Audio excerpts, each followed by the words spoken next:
Economia, a média das projeções dos economistas do mercado para a inflação oficial brasileira de 2023 voltou a cair depois de ter uma nova alta na semana passada. A previsão saiu de 5,96% para 5,95%, pequena queda.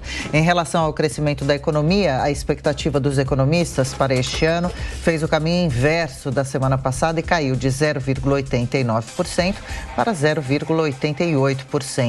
Conosco, então, Alan Gani por aqui. Alan, as previsões para indicadores de mercado que estão no relatório Focus divulgado nesta segunda-feira pelo Banco Central, como você avalia, o que você destaca do que a gente trouxe agora? Então, Adriano, o que me chamou bastante atenção foi a queda da previsão do PIB. Possivelmente isso está ligado a um cenário internacional de crédito mais restritivo. Taxas de juros estão elevadas, o crédito mais seco no mundo, dificuldade de pegar empréstimo, e isso acaba dificultando a atividade econômica. O crédito acaba sendo o óleo que lubrifica o motor da economia. Então isso acaba tendo também um impacto no Brasil. Mas tem um outro ponto que me chamou bastante atenção. Quer dizer, é uma previsão menor do PIB para os próximos anos e um aumento da expectativa de inflação. Geralmente ocorre o inverso. Geralmente, se a gente tem uma diminuição da atividade econômica, há uma diminuição também da inflação. E também um aumento da atividade econômica também ocorra um aumento da inflação, a demanda mais aquecida. Mas esse cenário se configura como uma espécie de estagflação, né? Eu tenho a inflação elevada e baixo crescimento econômico. Isso pode ser um sinalizador de que o mercado acha que esse novo arcabouço fiscal não será tão bom, né? Terá aí bastante elevado gasto público, o que pega na inflação, deteriora as expectativas econômicas e não traz o crescimento econômico. Alan, antes de os nossos comentaristas perguntam sobre os juros. É consenso que a Selic será mantida? É consenso. Para essa reunião de agora, 13,75, isso está dado, né? Possivelmente, a gente vai verificar uma possível aí redução da taxa Selic no segundo semestre. Até porque o Banco Central ele precisa de uma definição deste novo arcabouço fiscal. Ele não vai tomar nenhuma decisão da taxa Selic de maneira precipitada, até porque a gente não sabe como é que vai ser o novo arcabouço fiscal e ele pode passar por transformações no Congresso Nacional. Então, redução da taxa de juros, se ocorrer, Tiago, somente no segundo semestre. Capês. Alan, eu acostumei no direito, a gente acostumou a ter expressões jurídicas complicadas para explicar coisas simples. Âncora fiscal, eu consigo entender o que é.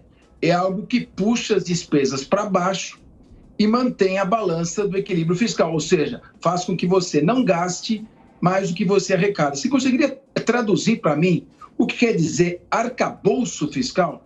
Arcabouço fiscal é um nome bonito, Capês, para um conjunto de regras para controlar o gasto público e a dívida pública.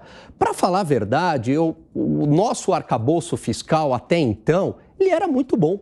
A gente tinha meta de superávit primário, a regra de ouro, lei de responsabilidade fiscal e, principalmente, a regra do teto de gasto, que foi fundamental para a redução da dívida pública e também para o controle do superávit primário.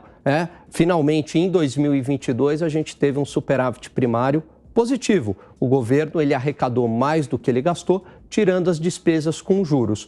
Então, este conjunto de regras é o arcabouço fiscal. Acontece que essas regras foram dribladas e abandonadas ao longo do tempo e principalmente a regra do teto de gasto. Então, nada mais é do que um nome técnico e bonito para a gente colocar novas regras fiscais. Colocar novas regras fiscais é importante, só que mais fundamental do que isso é o respeito às regras. Não adianta a gente colocar um novo arcabouço fiscal bem fundamentado e sólido se não houver respeito às regras do jogo. E para fechar, Diogo Schelp. Alan, falando do cenário internacional, nessa quarta também vai ter a decisão do Fed, o Banco Central americano, em relação à taxa de juros. Como que pode impactar o Brasil caso haja uma decisão de baixar a taxa básica nos Estados Unidos? Então, Schelp, este cenário de redução da taxa de juros americana, ele é o mais improvável, mas é claro que ele pode acontecer. O mercado lá fora estima mais ou menos 10% de probabilidade que isso ocorra, mas caso isso ocorra, provavelmente a gente vai ter uma redução na nossa taxa de câmbio, porque a diferença de taxas de juros Brasil e Estados Unidos vai ficar ainda maior. Isso tende a trazer o dinheiro para cá.